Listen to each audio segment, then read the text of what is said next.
here. Welcome, everybody. We have a great speaker tonight. I have not heard his story, but I am looking forward to hearing it. Craig W. comes to us from Sandy Hook, Connecticut, what it says.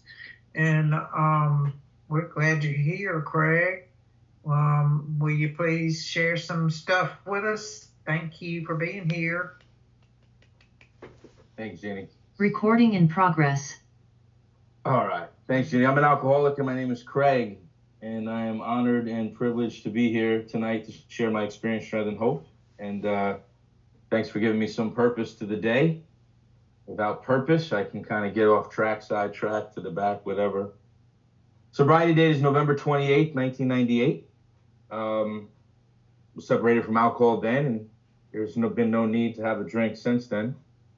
Celebrated 25 years this past November. I have a home group, which is called the Mighty Purpose and Rhythm Group, and we are also a virtual group, an online-only group, and we meet at 9 p.m. Eastern Standard Time on Thursday nights, and you're welcome to attend that group if you'd like. And I have a sponsor and a service sponsor, and I have the opportunity to sponsor and service sponsor. And for those who may not be familiar with service sponsorship, I like that in the readings of this group, we talk a little bit about all three sides of the triangle and the three legacies, and service sponsorship is just somebody that mentors or guides you through those traditions and concepts, service inside the group, outside the group, stuff of that sort.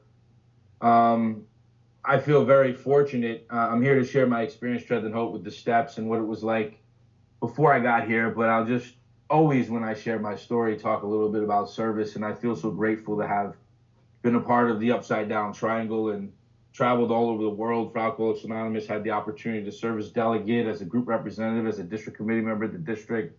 I've worked at the General Service Office. I've been to 4 General Service conferences. And if anyone's new here, that might not mean anything, but it's an opportunity to give back to the altruistic organization that has given to me. And it's an opportunity to have a voice and a participation in, the literature that we decide to publish, the surveys we do, the pamphlets we update, the service pieces we create, et cetera, et cetera.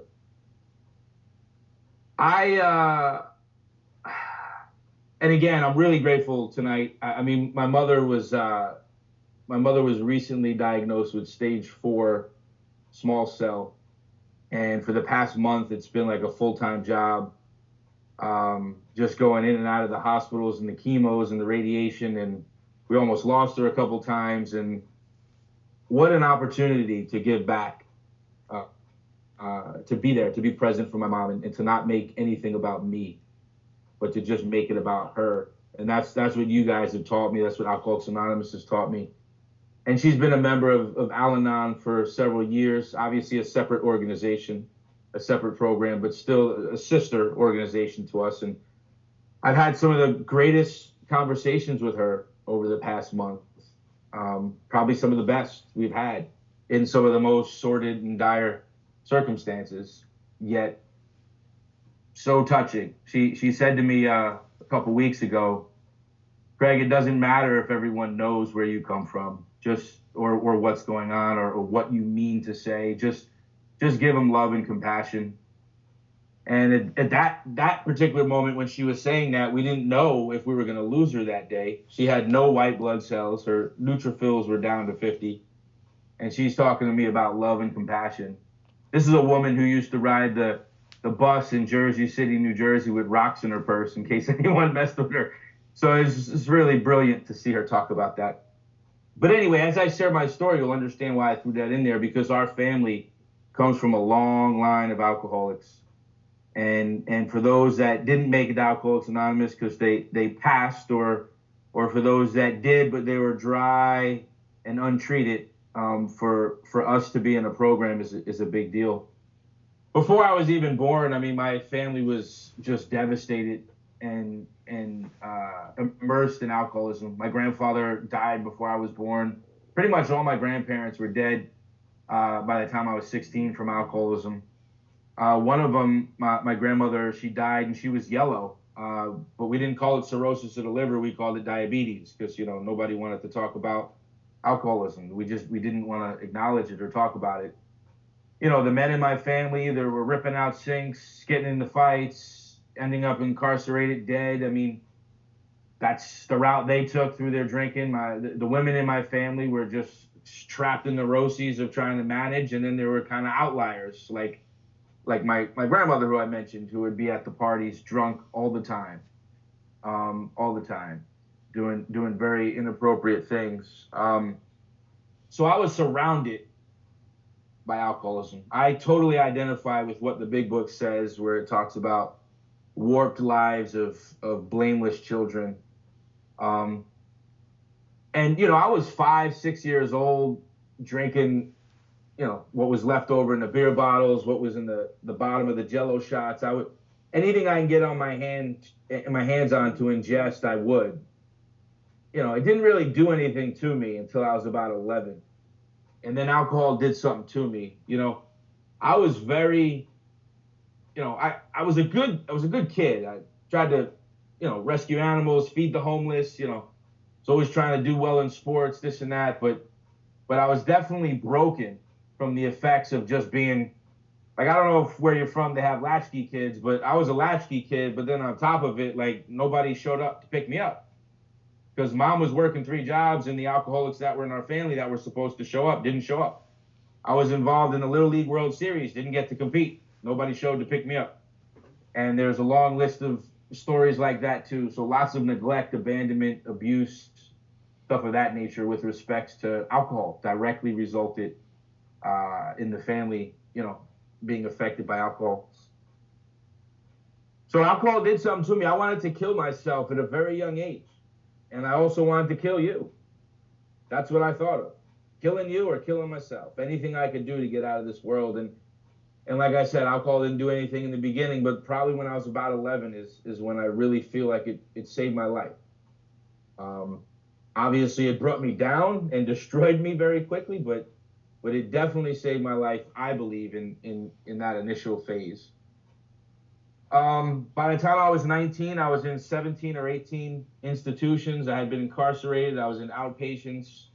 I would go disappearing for months at a time. I was a very institutionalized kid. I was a very alcoholic kid, very sick kid.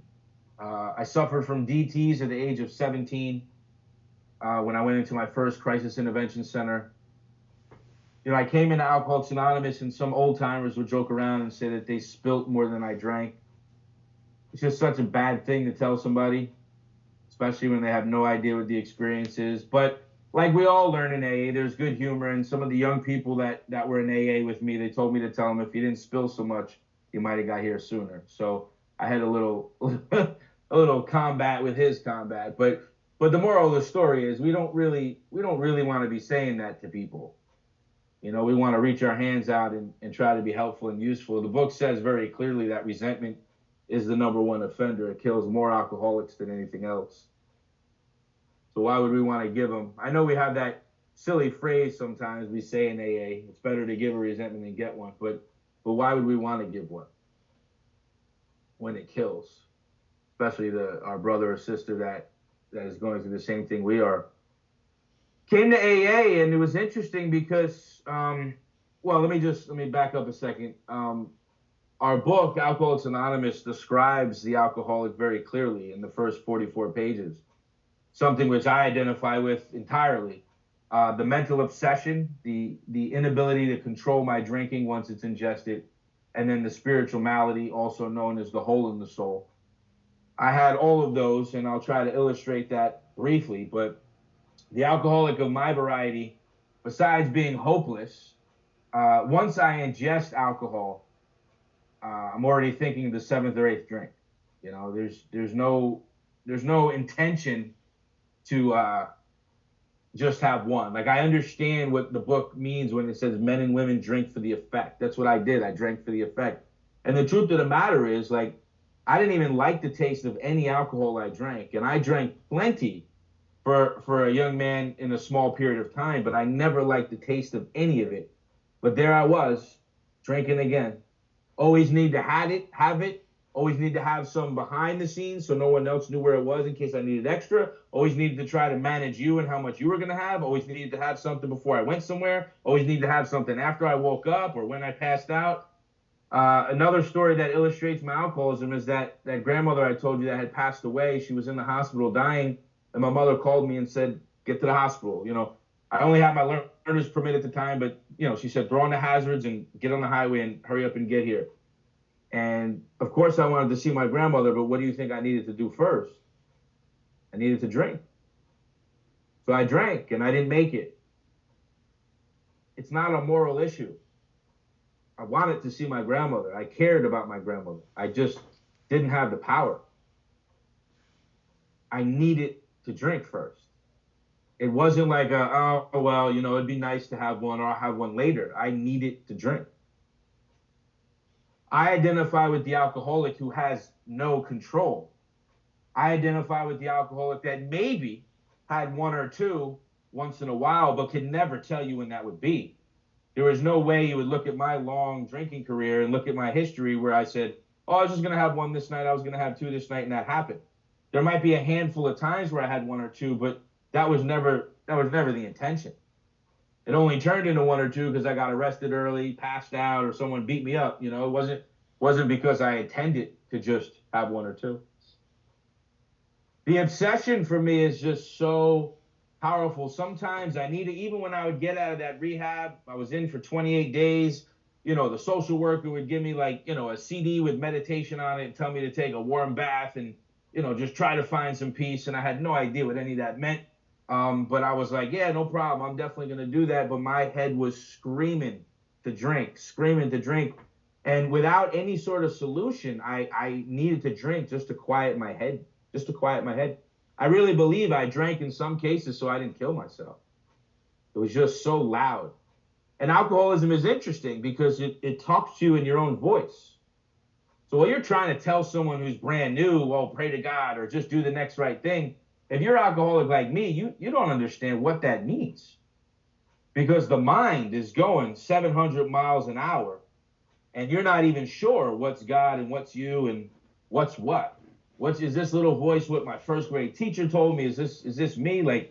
And the funny thing about alcoholism is it really hijacks the beneficial things in your life. Like alcoholism will take over my mindset and hijack me and manipulate, talk me in and out of things that are good for me.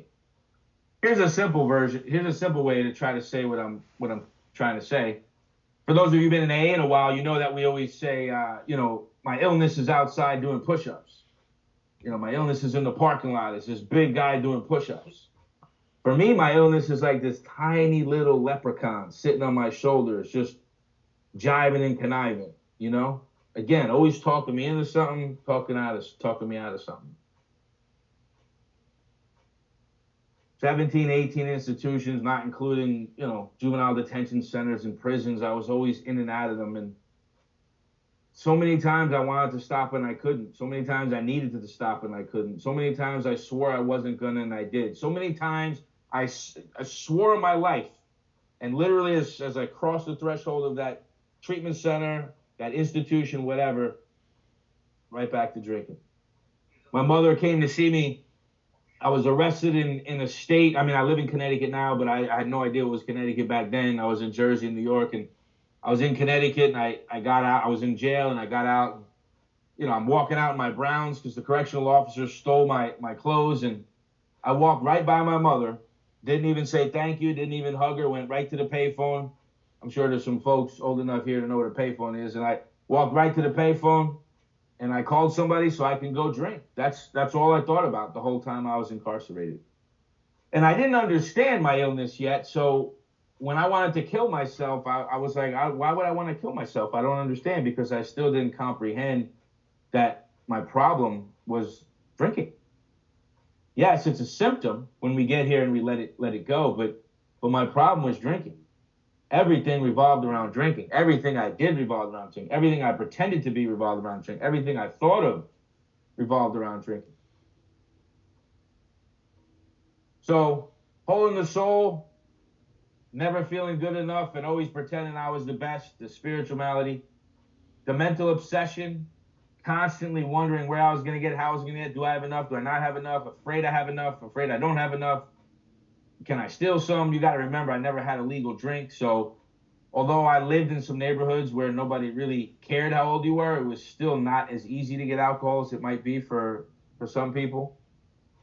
So it took a lot of work and needed to do a lot of dishonest things and manipulative things to make that happen.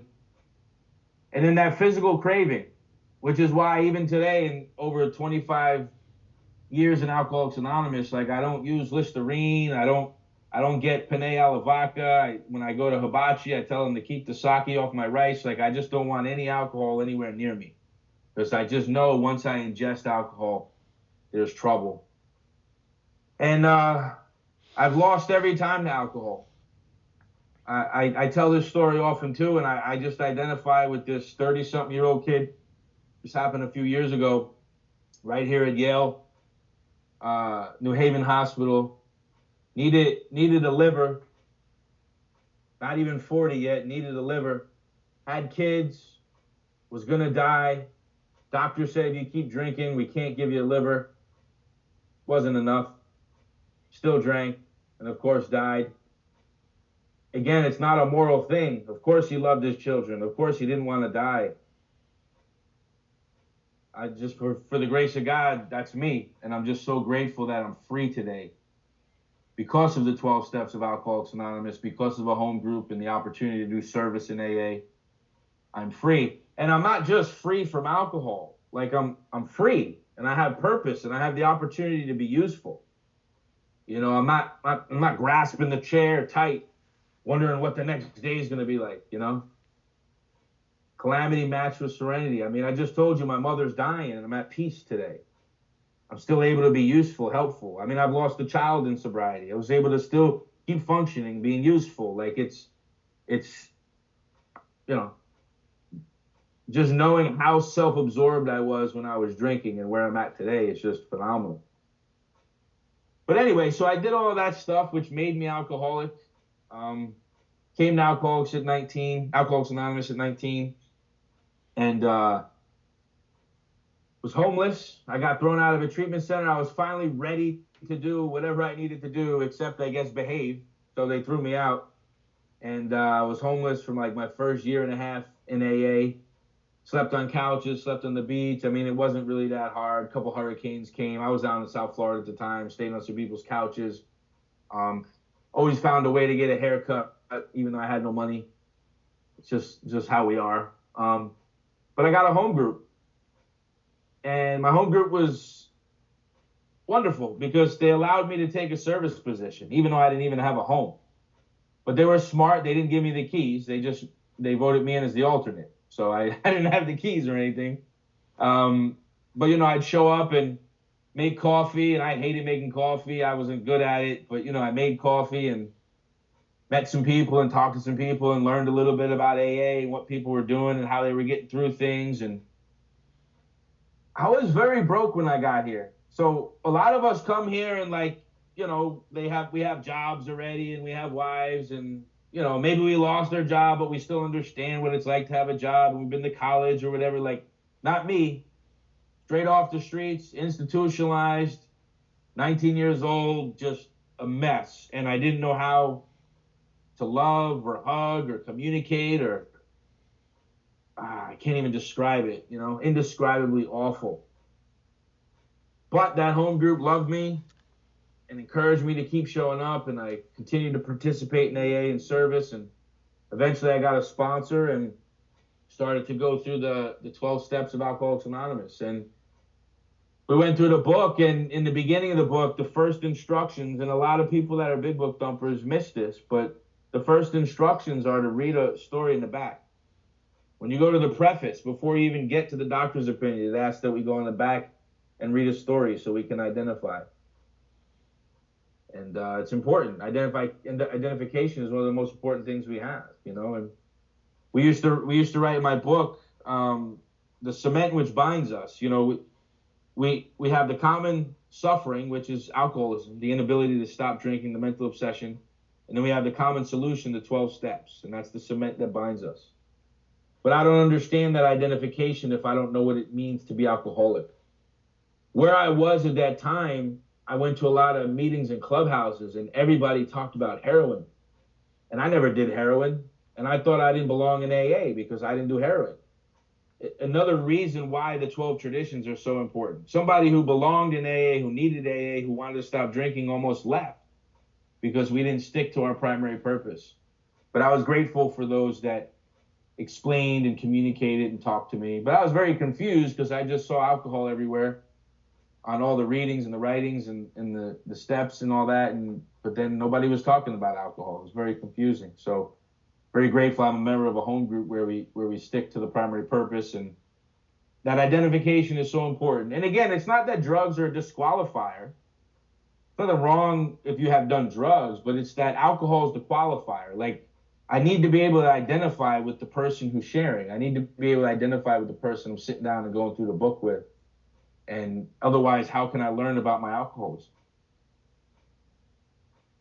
So I started to go through that book, and we looked at the rest of the preface and forwards, and it was so beautiful to me, even though I didn't even use the word beautiful back then.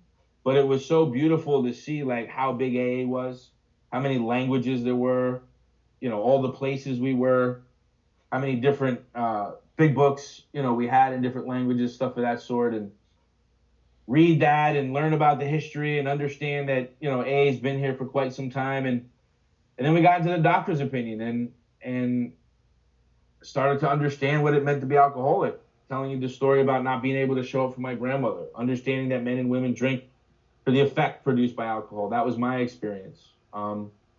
Understanding that no human power could stop me, no matter how many doctors, social workers, probation officers, my mother, none of it stopped me from drinking. The threat of jail didn't stop me from drinking. Getting kicked out of school didn't stop me from drinking.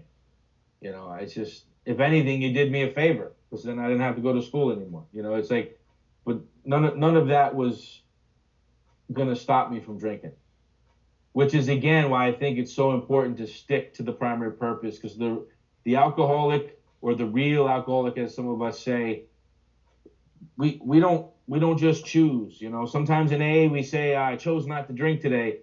I don't like that phrase, and I'm not saying you can't like it. I just don't like it, because even at 25 years sober, I'm choosing to show up and speak. I'm choosing to talk to the sponsee. I'm choosing to work my 11 step. But anytime I think I have any sort of choice with respects to alcohol, it's just problematic for me, because it always finds a way to creep back in. And although alcohol doesn't ingest in my body today, the mind can eventually bring, and don't forget, it's the mind that brings us back to the first drink. The first drink doesn't bring us to the first drink. It's the mind.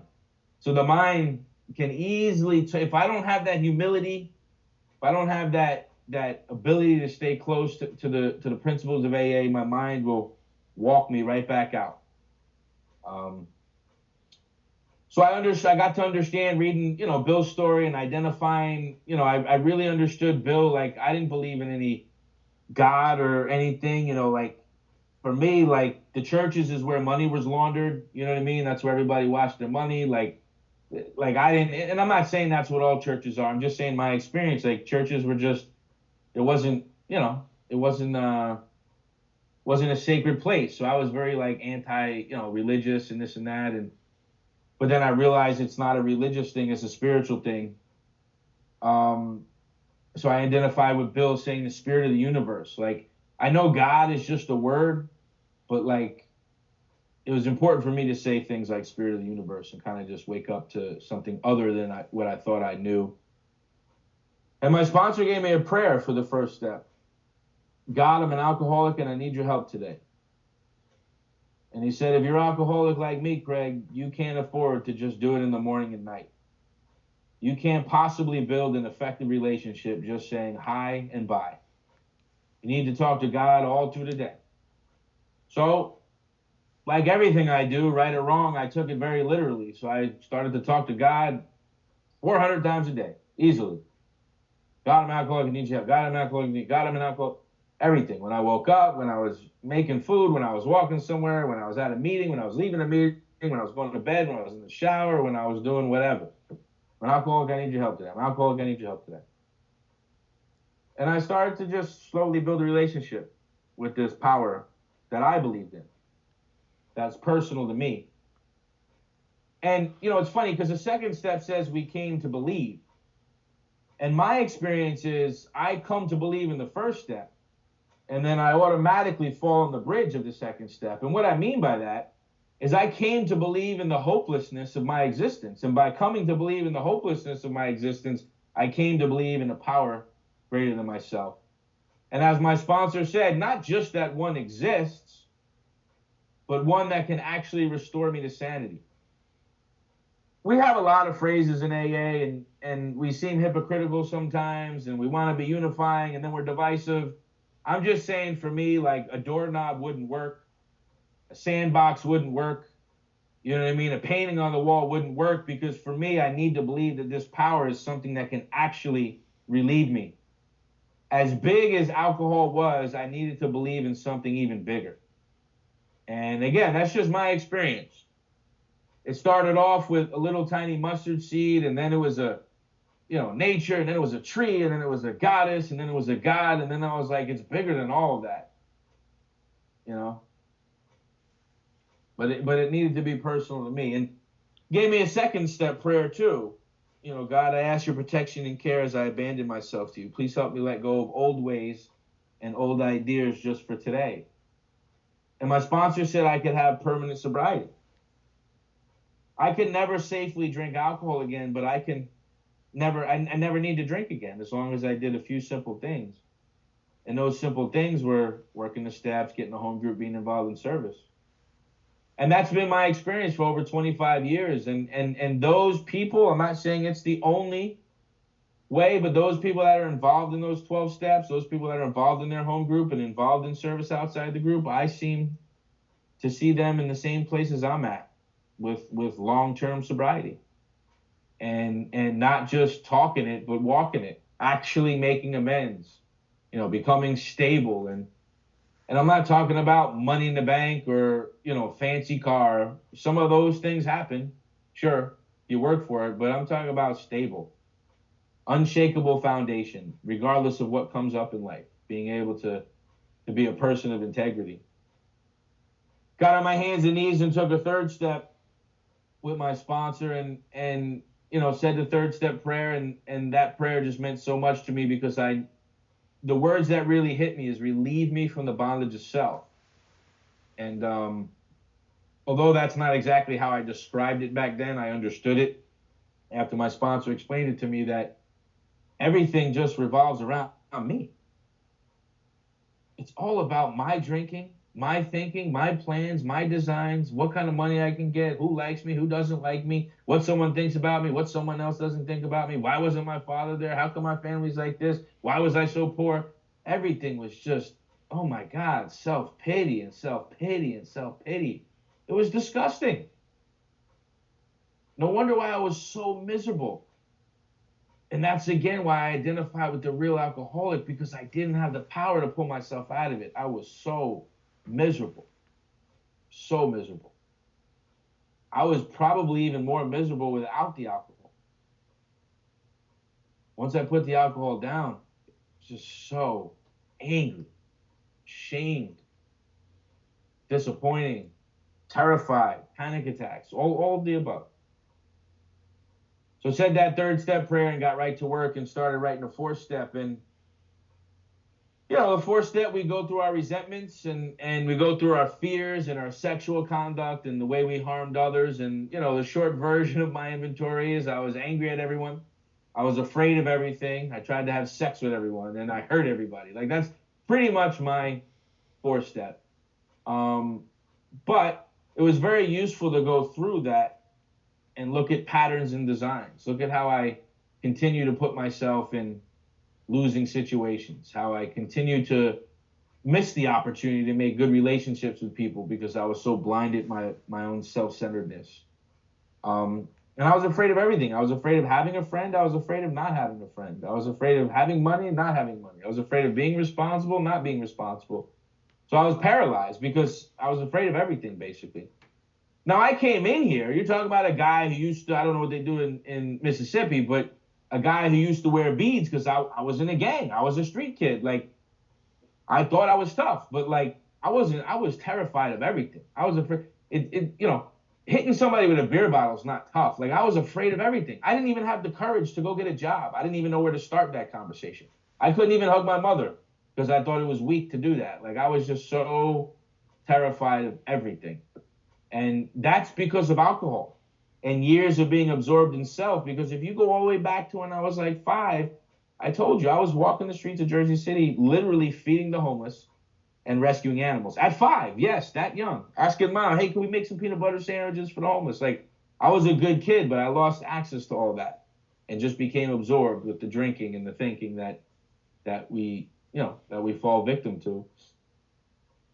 And then we got into that thing we call the 5th step. And after I wrote all these resentments down and these fears and my sexual conduct, and I wrote a list of ideals that I wanted to try to live up to, not ideals that you needed to live up to under my, leadership, but ideals that I needed to live up to.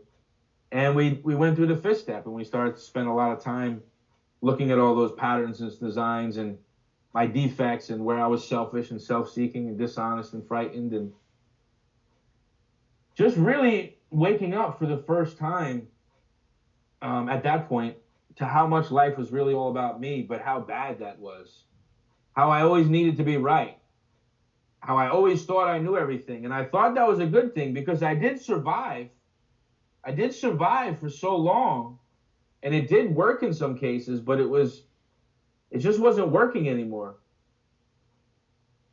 We did the 6th step, and I asked God. I looked at all these things, and I made sure I wasn't leaving anything out. And I asked God to walk His will and purpose. And then I said a 7-step prayer, and I prepared myself to write an 8-step list. And then I wrote the 8-step list, and I asked God to help me clear away the debris of self-will and self-reliant living. That will be done for all of them as well as for me. That was another prayer that was given to me, and started to ask for forgiveness and tediously go through each one of those people, principles, or institutions on my 8-step list and prepare myself and ask for the power to go make the amends. And then I went out and made amends. I went out to make things right. If I owed people money, I didn't show up and just say sorry without money. I made sure that I had money with me. Otherwise, where's the sincerity? I think the 9th step is so underrated in Alcoholics Anonymous, but so important. We say the phrase all the time, just let go, just let go. I can't let go any more than I can stop drinking. I don't have the power. It's when I go make the amends that I now have the power to let go. That's just my experience. Making the amends is what gives me the ability to let go, to see clearly, to be other-centered, to ask for forgiveness. But the word that I really learned in my 9th step, the spiritual word I would say, is sincerity. Sincerity is a beautiful word because you don't got to get lost in perfection or is this good enough? Was I right? Was I wrong? Was I good? Was I bad? None of that mattered. All that mattered was the sincere desire to make things right, which means I needed to own my mistakes, which means I needed to show up prepared to do whatever I needed to do to make changes. And it was really helpful when other people had made amends to me too, because I really got to experience what it was like being on that side. And when someone had hurt me, and of course I didn't even want to admit they hurted me, but when someone had hurt me and then they took the time to sincerely acknowledge it, not just say, hey, Graig, man, I'm sorry that this hurt your feelings. I didn't mean to do that. I'll try to do better. But to actually say, like, hey, do you have some time? I'd like to talk to you. Sure. Hey, man, I wanted to own my behavior. It was wrong the way I treated you. It was wrong the way I spoke to you. It's not my ideals, and you don't deserve that. And I want to give you a couple minutes to get anything off your chest you might need to get off your chest, and I want to do what I can to make it right. Whether you fumble, stumble, whatever, that's sincere. People see that. I'll never forget, out of all the, I've made a lot of amends, not enough time to go into all of it, and some of them really, really powerful, but the craziest one that sticks out to me all the time is one I didn't even make until years later to an ex-girlfriend. And here's what she said to me. I can't believe you're admitting you're wrong. And it just woke me up to that entire relationship, even while I was sitting in front of her, acknowledging the things that I was doing wrong, I didn't fully grasp how I never admitted I was wrong. I was always right. It was always someone else's fault. It was always someone else's problem. Everybody was always after me. The cops always had an issue with me. I never had enough money. My neighborhood sucked. Whatever it was always blah, blah, blah. Didn't take any ownership. If you had my family, you'd be the same way. So, and it's funny because I look at my family today, and there's a lot of our family that's in 12-step programs today, and a lot of them are there because I'm in AA. It literally started with me 12-stepping, a lot of them. I'm not going to take credit for it, but those are the facts. But also today, there's still a swell of alcoholism. Alcoholism is still there, even though a lot of people aren't drinking anymore. The untreated alcoholism is still there. And there's people that don't talk to each other for long periods of time because somebody can't just say, I was wrong. So entire families are divided because they just can't say I was wrong. So the 9th step really helped me to see, how am I going to truly start to heal or be useful if I don't have the ability to admit I'm wrong and to own my mistakes. And then, most importantly, have a sincere desire to correct them. And the easiest example is, like I said, the money. If I stole $100 from you and I come to apologize to you, but I don't give you $100, what's that apology worth? Nothing. It's literally, I won't swear, but it's literally useless. But if I show up, and even if I'm broke as a joke, which has been most of my life, thank God I'm not there anymore, but even if I owed you $100 and I showed up with $5 and I said, here's what I got right now, but I'm willing to give you $5 every month until I pay it off. I don't know, call me radical, but the 9th step isn't just about me healing. It's also about helping other people heal. And what better way to carry the message than to be an example of that message by making amends? There's so many people in my family and friends from my past that are in AA or another 12-step program because I took the time to make sincere amends. Didn't always happen right away. And then I'll never forget my aunt, who we recently lost through Parkinson's. Horrible way to lose somebody. And that's a whole nother story. But she was like just so anti-God also. And I was in the program for 3 years at that time. And, she used to have like a painting on her wall. And I can't say what it says because, we were being recorded and everything. But it was a very derogatory painting with respects to religion. The point I'm trying to illustrate is she was not interested in anything that had to do with God or religion. But after several years of talking and seeing how I've changed, and that God thing must be working for you, Craig. That God thing must be working for you. And I gave her the acceptance prayer, and then she started to check out some Al-Anon meetings, and, thus we grow. One person with this book in their hand, one single example has the power to change everything. There's a really good book in Alcoholics Anonymous called Alcoholics Anonymous Comes of Age. I would say it's just as good as the big book. It tells us about our history of recovery, unity, and service. It talks really in depth about the second legacy and our 12 traditions and stuff of that sort. But it also talks about service. And it talks about an AA group, any 3 or 4 active members, growth is inevitable. And that's my experience. Anytime we have active members of Alcoholics Anonymous, growth is inevitable. Maybe not on my time, maybe not exactly the way we want it or how we want it, but inevitably growth happens. The 10th step for me, I'll tell you a story, and I tell this story all the time. I finally got a job in early sobriety. I was working at a car dealership. This was my first experience with a 10-step. The manager pissed me off. So I took the sales book and I smacked him in the face with the book. I literally took the book and I smacked him. And they were kind enough to send me home for 3 days. And, I got suspended for 3 days. And when I came back, I went up to the guy, Chris, and I was like, hey, Chris, if you weren't such an a-hole, I wouldn't have smacked you. And I rushed outside to call my sponsor. And it was Tommy at the time. I was like, Tommy, I made a 10-step amends. I made a 10-step. And he goes, no, you didn't. That is not a 10. So this is why I talked about the sincerity of the 9th step and the 10th step. Like, that there's no sincerity there.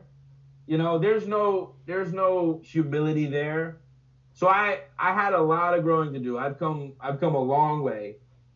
But now my 10 steps are about owning my side of the street. But even before the amends needs to be made, being a preventer rather than a fixer. Preventing harm before it takes place. Owning my selfishness, my dishonesty, my fear. Talking to God, like I said at the beginning of my story with the first step, 400 times a day. Thy will not mine be done. Really using God and asking for the power all through the day. And I do that. Whether I'm turning the stove on, I'm asking God to help me be present so I don't burn the house down. If I get in the car, God, please help me be free of road rage. When I'm talking with my stepson, God, please give me the strength and courage to be useful. Like always asking God for help, being present, trying to have that conscious contact. That's what these steps are for. It's literally what the definition of it is, and it says it right there in the book in its own words. But that's literally my experience, just being awake, being in conscious contact with God. I wasn't awake when I was drinking. I was just stuck in my own head wondering when I was going to get the next drink. I didn't even know that there were trees and street signs and, colleges and people to talk to. I didn't know any of that. I was so intoxicated. The 11th step is one of my favorite steps because it really encourages me to be quiet. But I also think a lot of us, and again, I'm just sharing my experience. It could be different where you are. You can disagree with me. That's fine. But a lot of us miss the most important part of the 11th step. And it's asking God for the power. For so many years, I was still stuck in my own ways. I knew all the things I needed to know. I was very intelligent. I got it all on paper. I took the time in the inventory. I knew everything that was wrong, but nothing was changing because I didn't ask God for the power. And when I started to ask God for the power, that's when change started to happen. Get up in the morning tomorrow. If you make smoothies, look at your blender. If you watch the news, look at your TV. Whatever it is, try and turn the TV on before hitting the power button. It doesn't work. It's the same thing with my experience with God. Like, I need to turn the power on. I need to tap into the power. I need to ask God for the power. And there's a page in our big book, page 86. It's what's called the Nightly Review and Upon Awakening. Now, the disclaimer is knowing that I'm practicing my first 10 steps as thorough as I can. Hitting those prayers each day, communicating with God, clearing up my side of the street, owning whatever defects I have, etc. Making amends where necessary. Knowing I'm doing that. And if I go to that page every night and I take a look at where I've been selfish through the day, where I was kind and loving, where I wasn't, what I could do better, do I owe an apology? Not drift into morbid reflection, but really look at things in stock, almost as though I was running a business and running a store, like the book says. Is this sellable? Is it not? And then asking God for forgiveness, and then taking the quiet time to ask God to show me the corrective measures I need to take, and then writing them on a note card, and then keeping that note card with me. And when I wake up in the morning, ask God to divorce my selfishness, dishonesty, and self-seeking, and get my day started with Him. And then look at that note card and ask God for the power to make those corrective measures. So, if I owe Jeannie a phone call, that needs to be on the note card. God, give me the strength to call Jeannie. And then what happens too is I start to take like automatic inventory. Like, why am I not calling her? It's not really because I'm busy. I always had time to drink. It's not like I can't make a phone call. What am I afraid of? Do I owe an amends? Is there something wrong? And sometimes it's just as simple as laziness. That's fine. But I still need to ask God for the power so I can call her up. And then magic happens. Whenever I'm aligned with the universe, magic happens. I'm just paid twofold in spiritual wellness, if you will.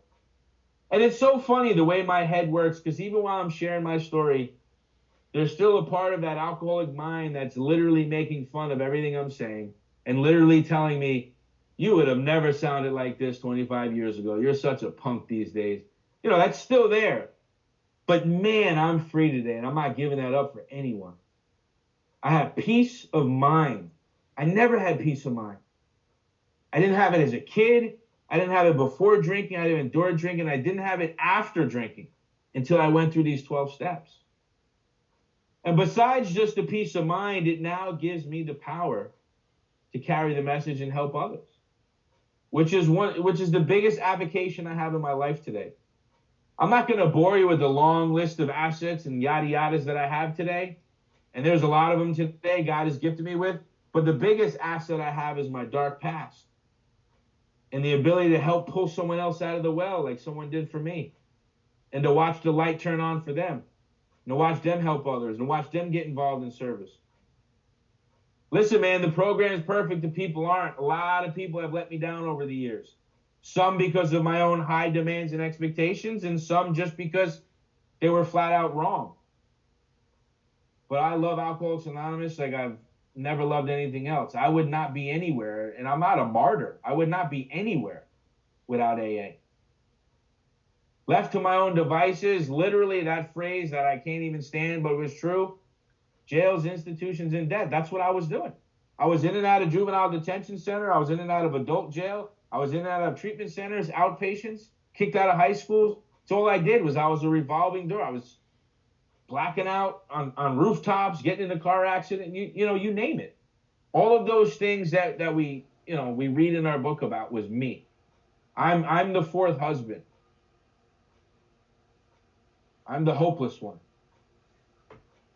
So I'll just wrap up here because I know that the meeting's ending, but I feel very blessed to be able to participate in the 12 step. And Dr. Bob's quote says that we carry the message and sometimes use words.